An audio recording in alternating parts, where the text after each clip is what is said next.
Hello and welcome to Agency Acquisitions and Exits. I'm your host, Peter Lang. Today, I'm sharing a conversation with Tim Deeson. Deeson was a web developer and ultimately created an agency that focused on building infrastructure for a public sector as well as education and more. He had clients during his agency tenure like the Buckingham Palace and Robbie Williams. Deeson, the agency named after him, he ultimately sold after running it for 16 years. We walk through that journey of going from entrepreneur, solopreneur, engineer to ultimately the managing director, replacing himself with another managing director, professionalizing the business, and the ultimate sale of the business and the earnout that accompanied it. You'll gain lots of valuable insights. Most of the story that he tells about his agency journey will resonate. So let's dive in.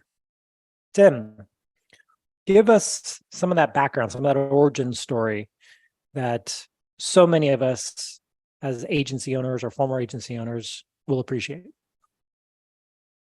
Yeah, I think I'm probably a fairly classic agency kind of founder story with some kind of threads of opportunism, mercenary behavior, and kind of life privilege and luck. So my dad and even my granddad actually had run publishing businesses, so contract publishing, when kind of magazines were the equivalent of the internet now in terms of where that kind of advertising revenue would be going, where the kind of publishing fees were going. And I'd grown up in San Francisco. Actually, we'd been based out there for 10 years, and we'd had a family friend who was a really talented engineer at Apple, and he taught me software development and really got me into computers, these early like black and white Macs. So this is kind of 1985, 1988, and really kind of created this passion in me for computers. And I kind of knew enough to be dangerous, and certainly in the kind of the land of the blind, as a one-eyed man, I had some kind of value to add.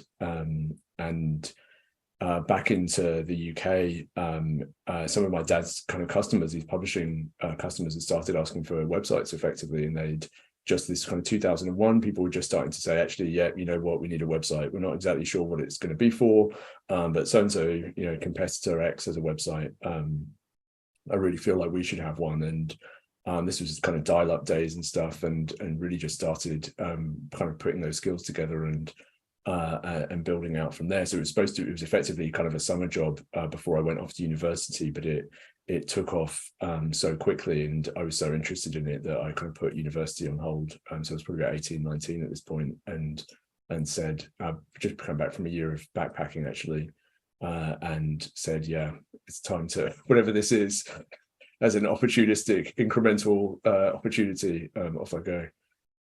Yeah, that's the thing, the passion of a nerd, right? When you think of you're interested in technology and computers, I built my first computer at 11. I was obsessed with the internet, and for some reason, all of the family members, the friends of family members thought, oh, this is the kid now who will get us situated, answer our questions. They'll be tapped into what's going to explode within the industry. So you are doing something you love. You are doing websites, which is technician 101, right? You're starting by doing the work. When did it progress to a business?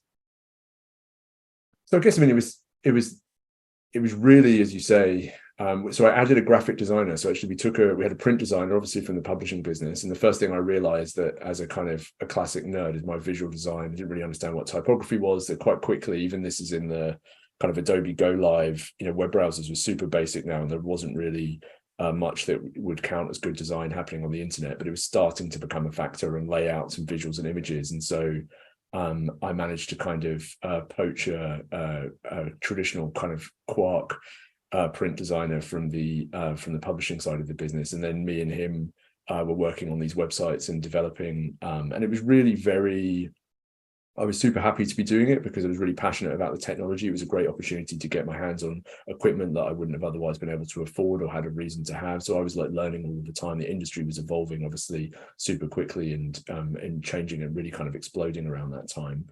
And but having started the business with no strategy, with no vision, with no real, I didn't mean to start the business. I was supposed to be just earning some money before I went to university.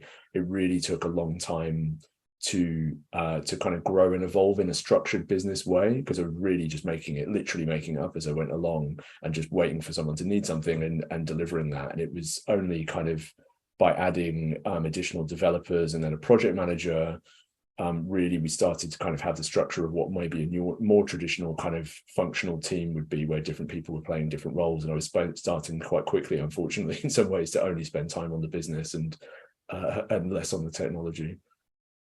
The common solopreneur type approach, right? You were the person doing everything. You are the person responsible for hiring. What I find very interesting is you're also the person needing to learn business as you're running the business. So the vast majority of the time, you don't have capacity to think about the strategy, the vision, where you're going or exiting. You're just so focused on doing great work and doing it with the people you've put around you. I'm assuming you made plenty of mistakes along the way to get it right. So how many years did it take before you felt like, oh, I got a handle on this? This is something that I can see myself doing as a career or potentially exiting? Yeah, I think it was probably a period. I was also super young, so I was kind of learning about life, learning about myself, learning about people, learning how to run a business, learning how to build websites. There was quite a lot of kind of first time round experiences that were happening that kind of meant that opportunity to make mistakes was a kind of a multiplier. So I think every day was a kind of painful but rapid, hopefully, kind of learning experience. But there was certainly, I think my own personal kind of leadership style, like I was younger than people often that was hiring. I had the kind of complexity of it being a family business kind of in the background, but for me, I really wanted to also run it as a separate unit, and we split out kind of quite quickly, because my dad and I, we have a good relationship, but we have a good relationship because we don't work closely together. We kind of are better in separate buildings, and not kind of collaborating closely, because we just have quite different styles, I think. So there was a lot of these different kind of layers that needed to kind of be worked out, and as the more I could kind of get a handle on them, I think the more effectively I could kind of see the wood for the trees with the business, and start saying, actually, we're seeing some quite explosive growth and some quite solid profits. And I think probably around that kind of 5-year mark, I was probably been like 24 or something, I was starting to kind of get a sense of this as actually as a shape of a business. I can start to run this and plan this and start thinking about what technologies we might offer and not offer, and start to kind of be in the game. But the blessing that had led me to have that business was also the kind of the curse, in the sense that I hadn't worked in other companies. I'd worked in a shop for 3 years when I was like 16 to 19, but that didn't have tons of professional services, digital crossover, as you might imagine, stocking shelves. And we didn't have outside advisors, didn't have outside board, didn't have outside investors. So there's all of this kind of lack of someone saying, well, actually, what's the big picture? What's the game plan? How are you designing this business from a top-down perspective? Where's that challenge? Where's that support that, started to pick up from peers and the network within the industry and things. But it was, I didn't know or believe in account management, for example, for a really long time. And that probably lost us about 20% of our margin every year, until I saw the light on that one and realized how much of a benefit not having developers managing clients could make. It sounds like many entrepreneurs go through a process where they're reinventing a wheel, right? The industry has been around for a long time. Most industries have. Even if it's an innovative technology, the standard way of running businesses to good profit professionally is proven, yet it's part of the journey, especially when you're a young entrepreneur. It's to figure it out on your own. It's very reflective of life.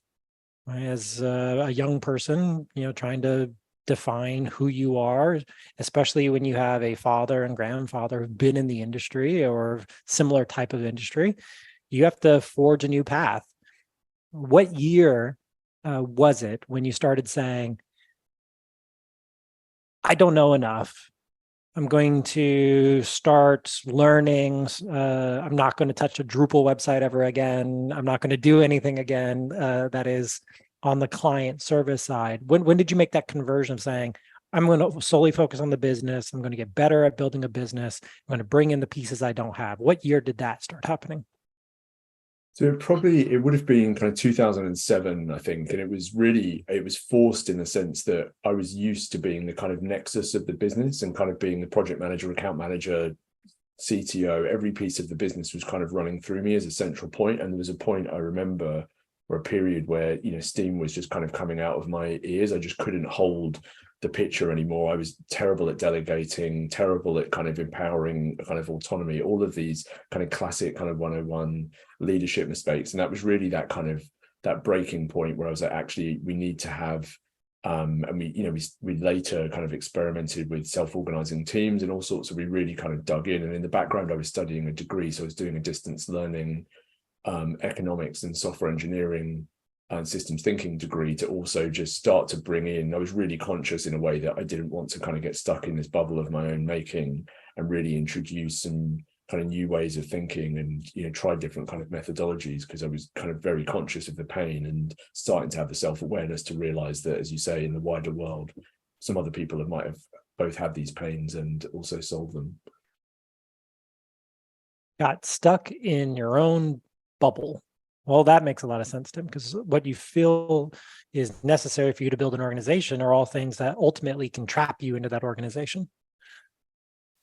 Now, you've been learning, you've been exposing, you're getting a degree at the same time you're running a business. When did you make the full commitment to break away from the family business? And what did that look like, both personally, and to have that discussion with your family as well as your team?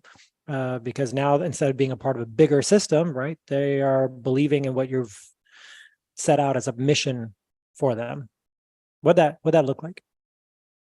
One thing one of the many things I was very fortunate in, I think, is that we'd started as this tiny piece of a larger business, and it was probably it was a few million turnover, the kind of the publishing business, I would have thought maybe 1 or 2 million, and so not a huge business, but it was a set of people and systems. And I think as both contract publishing and diminished as an industry, so I kind of saw it at the beginning of its boom, or the kind of the peak of its boom in a way, and started to drop off, ironically or interestingly, because the web agencies and the internet was kind of powering through recruitment, advertising, and all of these traditional revenue streams for print media were being step by step kind of decimated.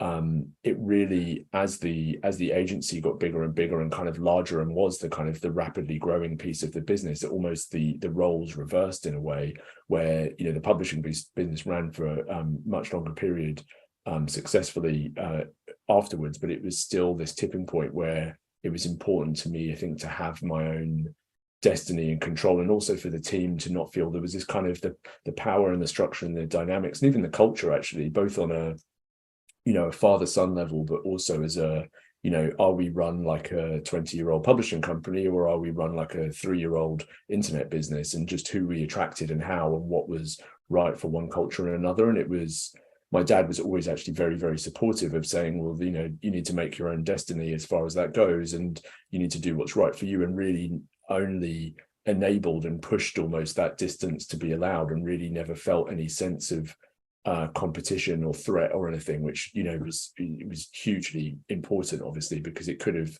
descended into a Succession style just constant battle of egos and infighting. But he really enabled the businesses to each have their own destiny, and was very happily running his, and would stand back and let me run mine. And we did corporate restructures and different things as we got closer to exits, which is a bit further along. But it was actually really a kind of culture and philosophy piece that was the important separation. How do we acquire the right talent? How do we retain the right talent? And actually that was that distinction of, we're not kind of a hybrid company. There's a publishing business and there's a digital agency, and they actually have very different cultures and very different ways of operating. And it's important that we can keep both of those identities distinct, actually, and have different leadership. That's a challenging time, right? When you made the separation, did you finish university? I did. At the same time as well? Yeah. It was a painful. I actually weirdly enjoyed it, because it was a break from the kind of the commercial writing, and the odd essay did feel like a bit of a relief. But yeah, around that same period, I was wrapping up, and we in the businesses stayed kind of adjacent collaboration and continue to share clients, but it was really kind of a drifting apart as their two kind of paths became more and more distinct. So there wasn't there was legal and structural kind of changes at different points, but actually they were always siblings. I guess it was just quite where those lines were and how hard they were delineated definitely changed and evolved and became very important over time. In the organization, did the challenges you faced as a team change as you went to market? Did you find yourself, still getting some of the proven professional support from the family business, or were there times where you were really on your own and the challenge you were facing, you had to step up in a new way? I think the kind of broad piece of client services is actually fairly, the skills and the kind of the thinking that you learn about how to kind of manage accounts, I think, cuts across industries fairly well. I think what was very, contract publishing is just ultimately kind of a very different business in other ways. And I think quite quickly we were kind of having to create our own path, because the way we, it's project-led work, largely what we were doing. We're contract publishing, we're often revenue share, long-term contracts. There was just some fundamentally kind of different dynamics about what kind of client you win work from, how you win that work, how you retain it, how you deliver it profitably. So I think there was some kind of those quick wins early on where I was borrowing everything I could to understand how the existing business had worked. And then, we were finding the limits of how much we could reuse effectively, and then having to start to kind of make it up. And there was a later era where we added much more experienced management that was then transformational in the kind of some of those later chapters. But there was a kind of definitely a tipping point of being able to, to add people who had skills and experience that I didn't have was definitely kind of a tipping point in our evolution as well. Having the budget and the revenue to be able to say, actually, we can hire people who are great at things in ways that I'm just not, which had not been true probably for, a certain period of the company. We were limited to my strengths and weaknesses effectively. And there was a kind of a tipping point where we could outgrow that, which was a relief. It's one of the biggest reliefs when you pay for people to come in and do the job that you're doing 10, 20% of your time. And now it's their full-time job to be responsible for that. Fast forward that similar type of framework as an entrepreneur, in order for you to exit, you needed to bring on certain individuals in the company, whether that be from a finance and accounting perspective, another MD to replace you, or other team members that help you focus on potentially a transaction. What did that look like? And ultimately, when did you make that decision? So it was a really pivotal and very kind of lucky situation. So one day, a guy kind of walked in the door and said, I've got a great track record, lots of interesting experience in other areas, and I'm looking for a new challenge. And that wasn't kind of typical. It kind of caught my interest, but I was also slightly skeptical. And this was Simon Wakeman, who then kind of came on effectively to become my business partner. So he really became the kind of managing director, the kind of integrator. If we look at it in visionary and integrator models, where I'd effectively always had to run everything from what's our strategy in relation to kind of some near-term technologies through to who's up to date with appraisals amongst the junior developers. I was kind of having to think across all of those layers, and obviously in reality you end up having a very kind of limited ability to do all of those things well. And he brought this deep integrator kind of skill set and mindset, this attention to detail, but also the kind of the emotional capacity to actually have a peer within the business, to say it's not just everything falling on my head every time from successes to failures, actually having a peer to give a different perspective, bring different experience, but also to kind of to have that to be able to kind of hold the line on those difficult issues or on those difficult decisions, that it was someone that you really could kind of partner up with. And that, we saw very strong growth. I think, within the first 2 years, he unlocked the potential within the business we added, probably doubled our revenue kind of within that period. And it really gave us that capacity to do more things and do different things well, that just kind of unlocked both from an acquisition perspective. So obviously that was great from a business perspective. We were strongly profitable, growing, It gave us the ability to acquire new types of senior talent that we probably wouldn't have had the capacity for me to even line manage historically. Allowed us to separate some of that function that we could think about, the next 6 months to 12 months at the same time as make sure we delivered a £500,000 project. We could actually start to do multiple things well as well, rather than some of the classic revenue kind of roller coaster stuff that can happen in smaller agencies, where you kind of have your highs and your lows, but it's very difficult to keep that consistent kind of uptick because you swing from sales and marketing to delivery and back and forth. One of the most important first hires of any small business is that integrator operator, that individual who's going to focus on the company. So you as the founder are able to focus on the strategy or the next evolution of the business. What did the deal or offer look like for Simon? So he came into the business, he was an employee, he then proved himself, you promoted him into managing director. Ultimately, this value was worthy of equity, of becoming a partner in the business. How did you structure that in timing? How many years did it take for him to get to the point of having equity? Yeah, it's kind of, as always with these things, it was kind of a messy reality of a story. So at that point, I think the point that he joined, I had no intention of exiting. I was kind of thinking I would run this forever. So I was probably kind of 32. I'd probably been running this for kind of 12 years by this point. And actually, probably within a year or two, I became conscious much more clearly. I was like, actually, I don't think I do want to run an agency for another 10 years, another 5 years. Like, I'm starting to want some kind of, some new challenges, some different challenges, some kind of flexibility. I've spent my 20s and the beginning of my 30s doing this.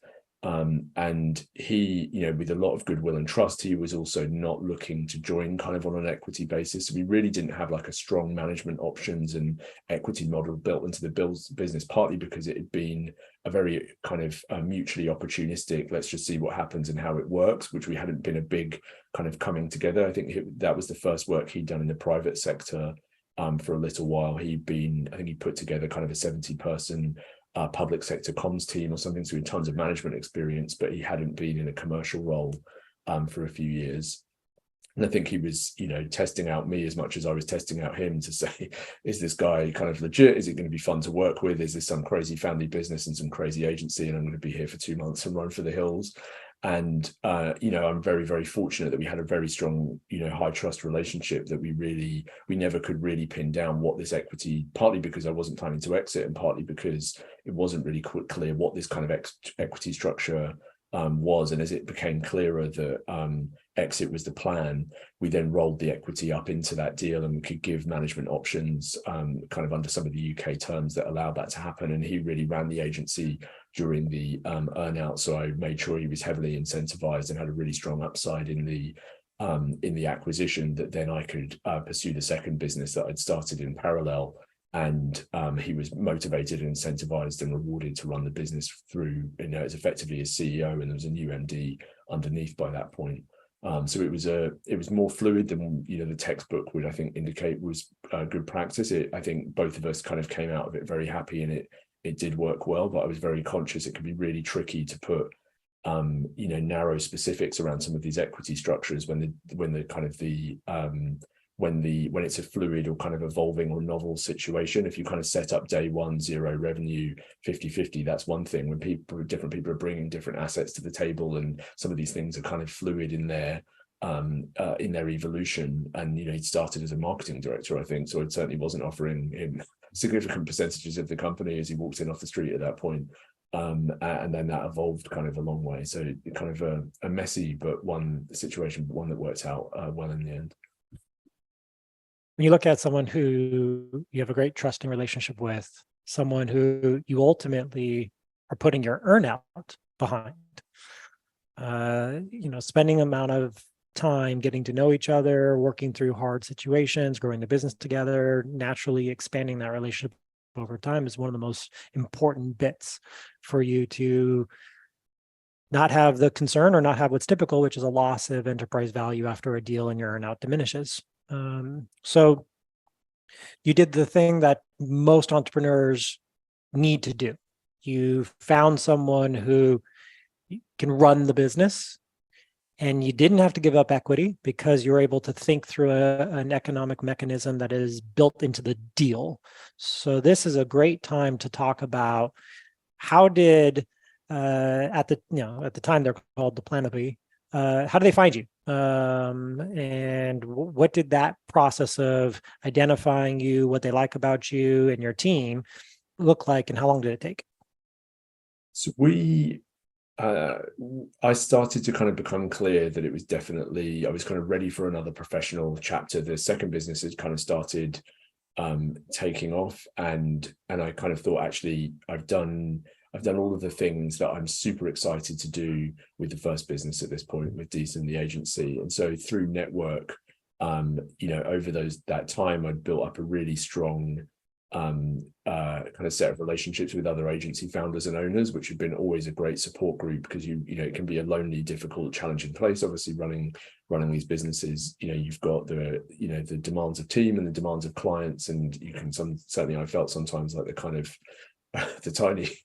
the matchstick in between the two granite boulders getting kind of crushed together by the various forces, and having people who uniquely are positioned to kind of really understand, and both on the tactical advice terms as well as on some of the kind of strategic debates that we would have. And so through that network, I'd spoken to people who were also in acquiring groups or were thinking about M&A, and had kind of got a sense of the market. I knew the kind of European market.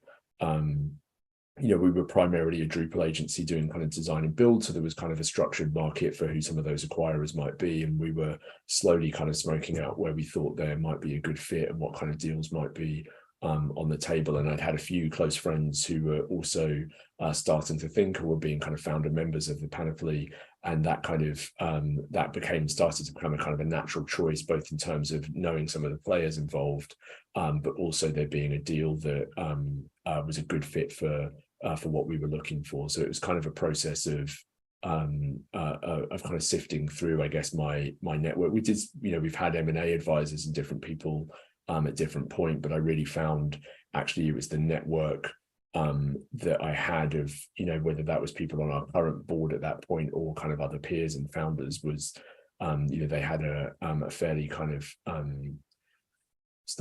a straightforward way of being able to evaluate the options, where some of the other advisors may have had some different kind of angles to play themselves as well. It's an amazing tool. So you look at the pro tip of find the company or the prospective buyer that you feel you would want to transact with, versus just going to market and seeing who comes to you. It's a very different approach. It's a better approach if you care about your people, you care about the longevity of the agency. That means you're always being mindful of, all right, what can a potential deal look like? Who would we want to do a deal with? Who do I need to know? Am I comfortable with the team over there? Do I know people on the other side? It's very valuable to go after the buyer you would want versus just waiting for buyers to come after you. So who was on the deal team on their side, and what was the makeup of your deal team? And actually, there's, you touched on a point, sorry, just as a slight tangent, but really, because I hadn't been planning for sale, we didn't do it as well as we could have done in an ideal world. So exactly the point where I thought I'm never going to sell the company because it's growing so quickly and so profitable is exactly the point I should have been really thinking about selling the company, because the market was hotter 1 or 2 years earlier probably, and our trajectory was even better. So I think for me, I'd started the company completely organically and opportunistically, and not really had like a structured strategic sense of what an exit might look like, and even how that game would be played. And it was a completely different game than running an agency, and one, I have nothing to complain about in any of the outcomes. I'm very happy with them, but purely from a kind of critical analysis perspective, I would have played that game differently had I known what I'd known, having gone through it kind of already, because it is just a different market for M&A, for mergers and acquisitions, than it is running the agency. And running an agency doesn't really give you any insight into that market. So that kind of timing the market and framing yourself for that market, and working out, as you say, who these sweet spot acquirers might be, and when they're willing to to pay the most in order to take you for themselves rather than somewhere else was a whole trajectory that we kind of did okay out of, but that was by kind of luck as much as judgment. Had we thought much more deeply about that a bit earlier, but that was really driven by personal circumstance as a founder for me, of kind of going, actually, I'm starting to have done the life cycle of this business as a being involved in the operations of it.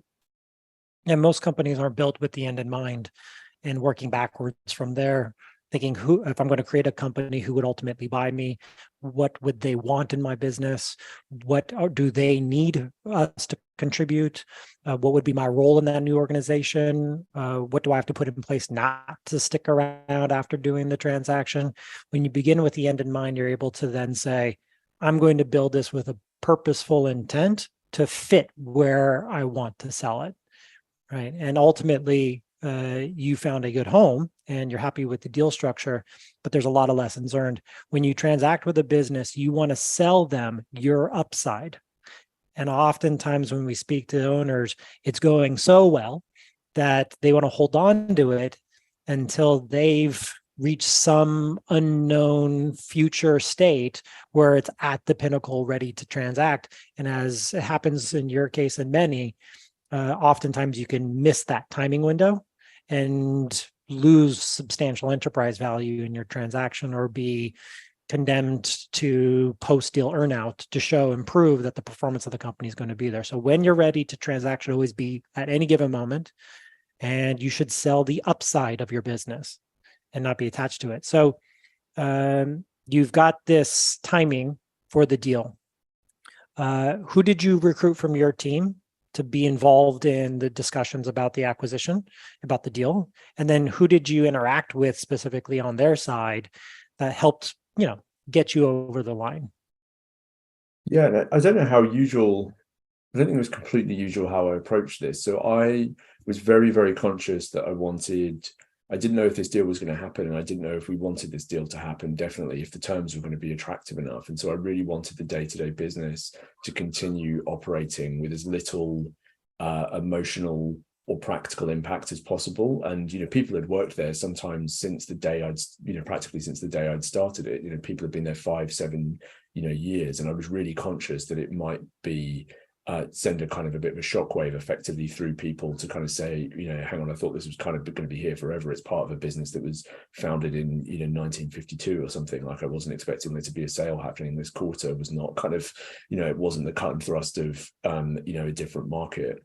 And so I really siloed as far as possible me to be that deal team dealing with the with potential acquirers, and left Simon as managing director. He was fully informed as we were going along, but really left him. We kind of created this I don't know if you'd call it kind of a Chinese firewall, but certainly we weren't involving the kind of the wider management of the company. Or our finance director was on board very early, and we had an excellent finance director who really she was a part-time consultant, and she made sure our numbers, we consistently actually got kind of compliments through the entire process of how nailed on our numbers were, and to what a standard, effectively they were just, of a remarkable standard by any company. And so certainly from an acquirer, she'd probably been there 2 or 3 years, so it was a new thing, because before that, our management accounts were not something that I felt really gave me any insight into the running of the company. And not until I'd seen excellent management accounts that gave amazing predictability of cash flow, amazing predictability of revenue, weighted pipelines, all of these systems and processes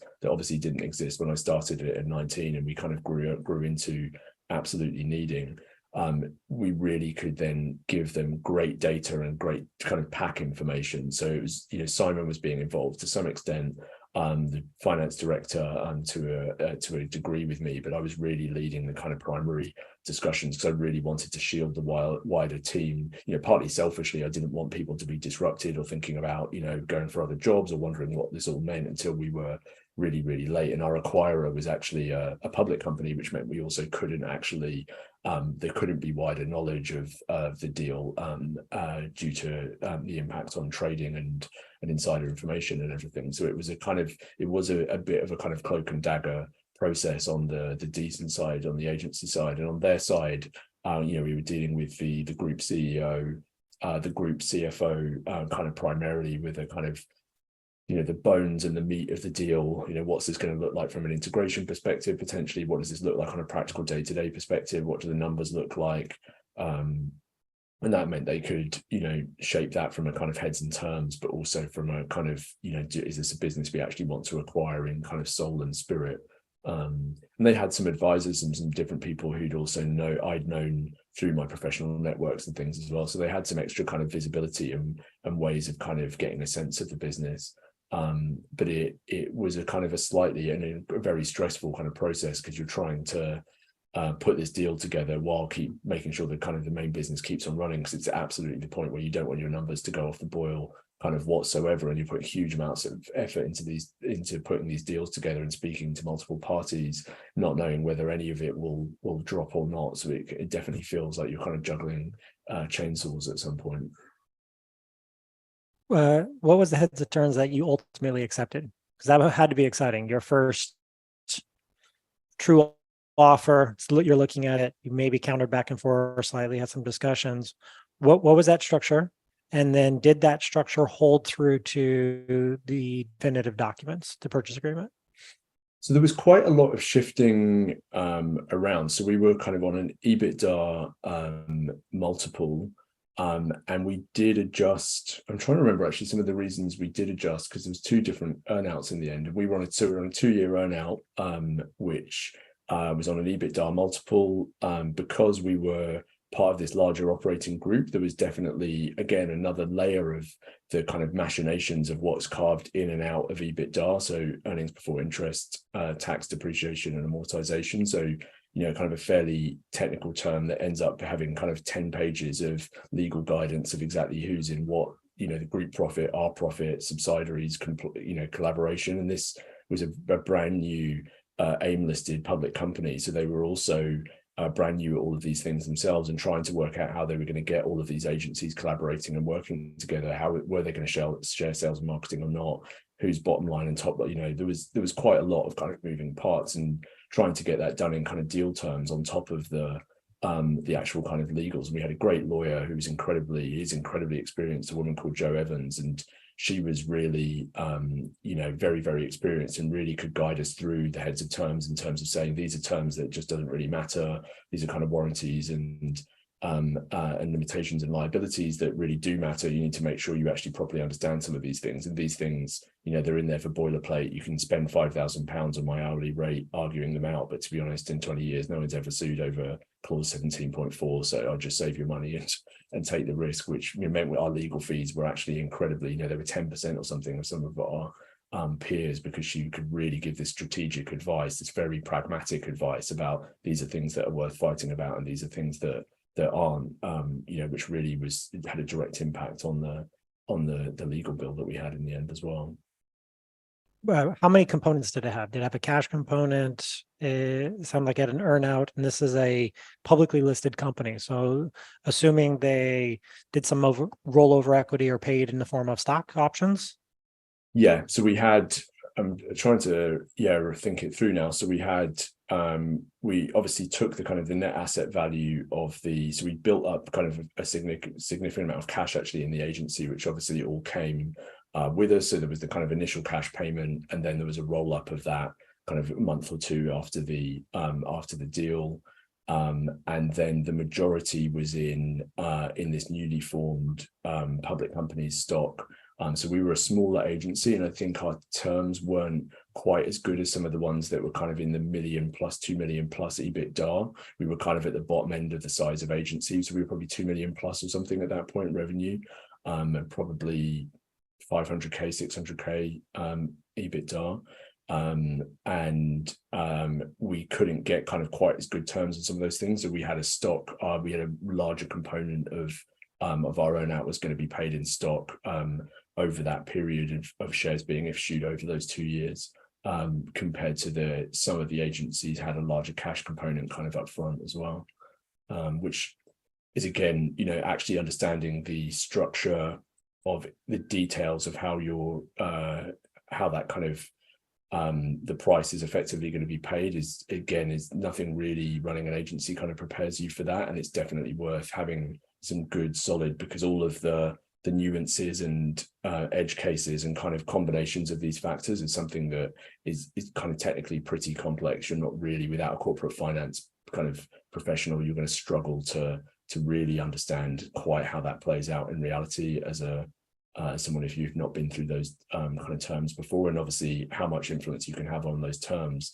is going to be dictated by how much leverage you have over those negotiations. So the more buyers you can have lined up who are desperate to bite your hand off, that's going to become the kind of material reality, I think, of how much influence you're going to have over those. We'd kind of sifted through to having one strong match that we were kind of really kind of keen on, and obviously we managed that kind of the optics of that as far as we could, but we weren't, again, because we hadn't timed some of those things and leveraged things quite in the way we could have done, we didn't have as much leverage over those terms as I would want now, knowing what I know now in a kind of an ideal scenario. So they were fair, but they weren't the juiciest kind of top of the market that I would kind of consider to be ideal, in hindsight.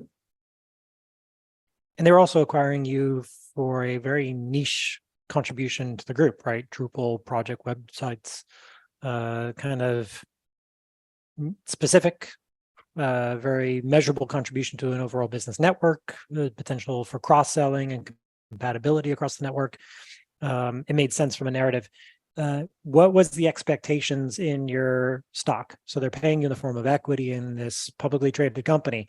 You obviously can't show up day one and liquidate your shares, which, based upon how the share price evolved over time, wouldn't have been smart anyway. So what did that look like? What was the expectations in this earnout? And when could you start really seeing cash value for the equity that they gave you in the business? Yes, we had kind of various kind of lockups in terms of the shares were issued over time, and then would come with a lockup period post issuance. And this is a very early stage. I mean, I think they'd IPO'd a month before they acquired us or something. So the share price history. I mean, reading share prices, kind of trying to read the tea leaves of share prices for any company is more art than science. But if it's been trading for a month, then you certainly don't have much historical data to go on. So that was definitely a kind of a messy and complicated point. So you were holding on to things for 6 months, and then various things would be kind of dropping out of lockups. But we also had periods which we couldn't trade in for periods while we were insiders, for example. So it was kind of a multi-layered game. And I think, in my opinion, when you're taking kind of stock in another company that you don't control, there is a range of outcomes that can happen, and you can do very, very well out of that. But you can also, people's fortunes kind of go up and down. And, we were fortunate that, the share price through the period that we were primarily selling did very, very well. And we were seeing a multiple on our earnout effectively on what those shares were worth. Again, in hindsight, there's things I wish I would have kind of understood around the kind of liquidity of small companies. Small cap public companies going to have limits in its liquidity. There's actually so there's a small volume of shares actually trading at some points. There's a limited amount of kind of counterparties for some of these deals. So all of these were kind of corporate finance mechanics or kind of wider deal mechanics that weren't really kind of obvious to me at kind of first glance. So I think, not only, as you said, building backwards from thinking what's the exit I want from this company, but what's the exit from my exit, and actually working backwards from that and looking at some of the scenarios and the mechanics that are going to be playing out through there. Because if you're dealing with, professional corporate finance or M&A people, they've spent the last 5, 10, 15, 20 years watching these deals play through, but also setting the terms for these deals. And if this is the first time you've ever seen any of this paperwork, you're going to be at a huge kind of information disadvantage, and actually working out how you're going to really bring yourself up to speed to be, probably unlikely to be an equal player, but certainly a player who kind of understands the nature of the game that's happening underneath, and being able to choose which game you play are all things that are not necessarily obvious when you're in the kind of cut and thrust of running an agency. There's all these, kind of meta games happening around you that suddenly become materially important to your net worth. Yeah, there's two things that highly impact your net worth in a transaction like that. It's going to be how you time the initial exit, so the value of your own enterprise, and then the timing or the market factors influencing the ability to sell the common shares that you had received as a form of consideration. Those are two things that if you're running a small business, you don't have a lot of familiarity with. You didn't take investment banking, you didn't have a corporate finance background. And these are things that you need to either prepare for by bringing on mentors, partners, or you'll be faced with your first deal outcome. It's still positive, but ultimately could have been much better and you left money on the table. You did something that was very unique. You sold another company to the same party. Brilliant. How did you accomplish that? And then did you repeat the same gaps of opportunity, or did you learn from the first transaction and optimize it? So it was also, so that company was already up and running. So it was called Green Shoot Labs at the time, and it was focused. I co-founded it with the current CTO. He's still operating it. A guy called Ronald Ashry, and we were implementing his PhD research into conversational AI. So this was the kind of first wave of consumer chatbots, for argument's sake. So Alexa, all of these things were coming out for the first time, and we thought I really wanted to do a product journey. Having done a service business journey, I really wanted some new intellectual challenges, some new kind of ways of thinking about the world, some new ways of some new problems to solve. Basically, my kind of previous categories of problems had all been just bigger versions of the same problems. In some ways, it felt like they were kind of client and team challenges, and I really wanted to do something different. I'm not sure, having spent 12 years running the previous business and being a bit tired, I'm not sure starting a second business exactly at that point was the wisest solution to having some executive fatigue, but it was the choice I took at the time.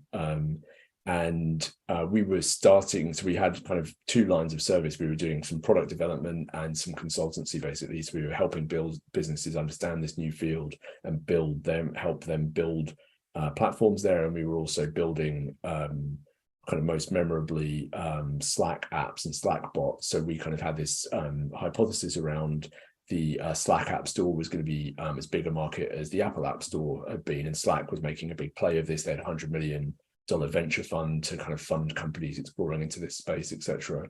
And so we've probably been running kind of 12 to 18 months, maybe 12 months at the time. Deeson, the agency, the first company, was acquired, and the apps had some kind of levels of success, but not kind of.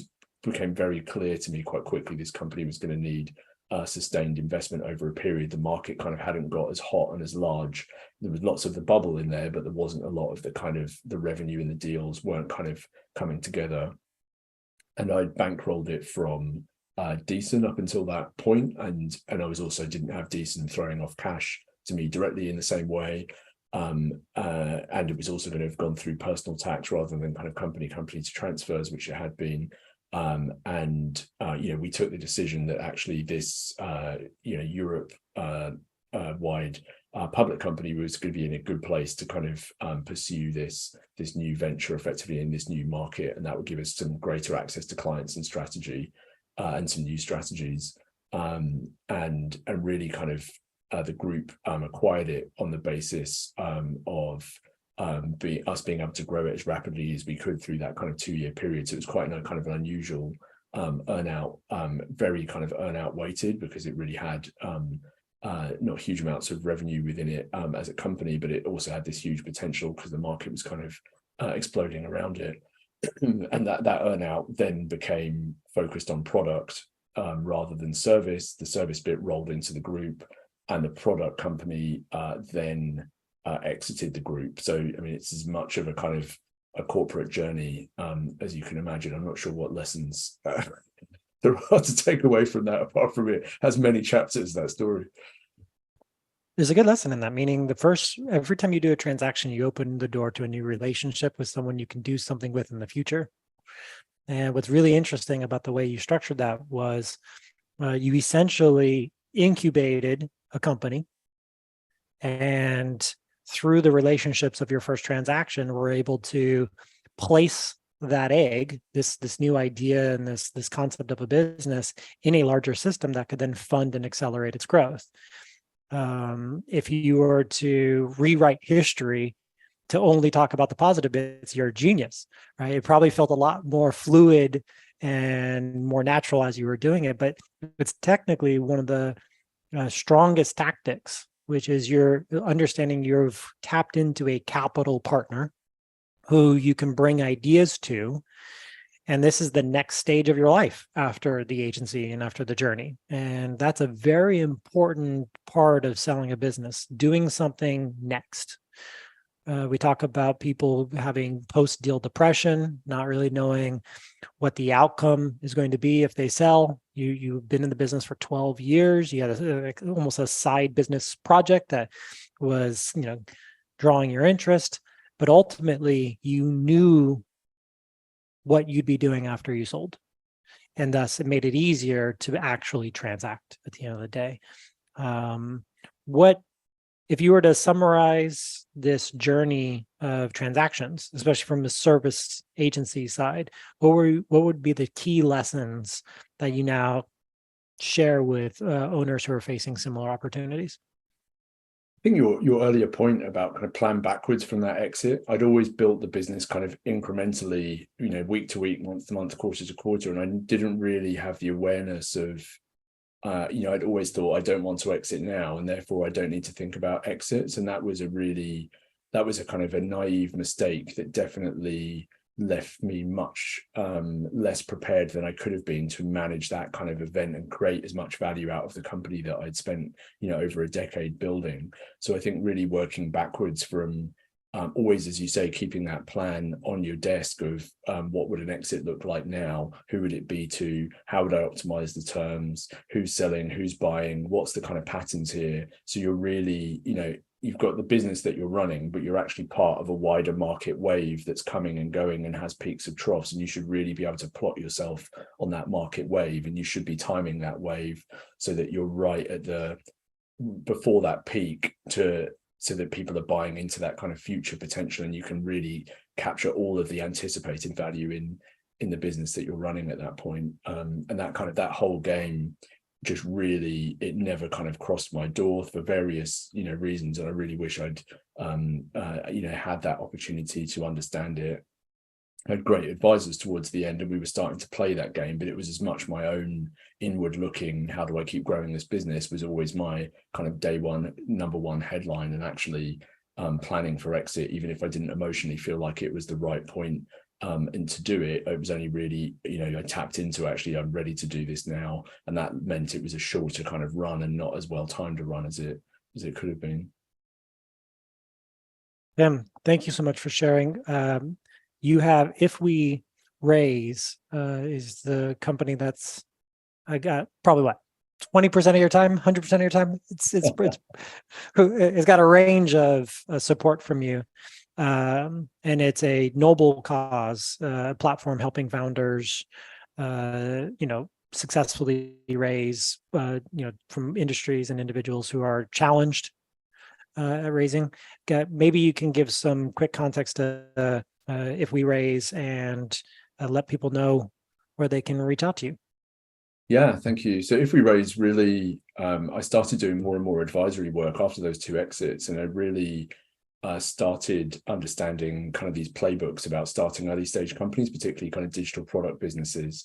So implementing some of the techniques around kind of lean startup and the MOM test, as these kind of methodologies that are not hugely complex, but people don't really kind of come across. I was working with the London School of Economics, which I still do now. And at that point, I'd run something like 350 advisory sessions with different early stage businesses. And I was absolutely starting to see these kind of patterns in people not having all of the knowledge they needed to understand, like when to fundraise, who to fundraise from, what would be the implications for the business, the pros and cons of bootstrapping, angels versus VC, this whole kind of very similar to my exit journey in a way, that they kind of maybe started to build a product, but they didn't understand that kind of wider journey.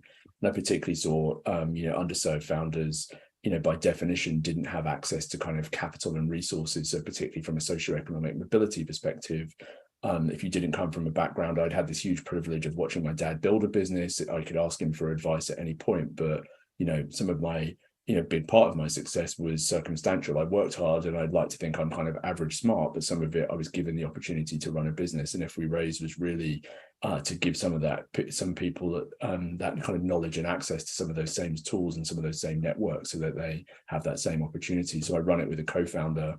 And yeah, it's been amazing fun. Like, early stage founders have got a passion and an energy that keeps me young and takes some of those agency years off me and gives me some of that spring in my step every day. So it's an absolute joy to run. And ifweraise.com has loads of free resources and guides that any early stage founder, whether UK, Europe, or globally, it's designed to kind of demystify and level some of the tables with more experienced investors, so founders kind of have a fairer seat at the table.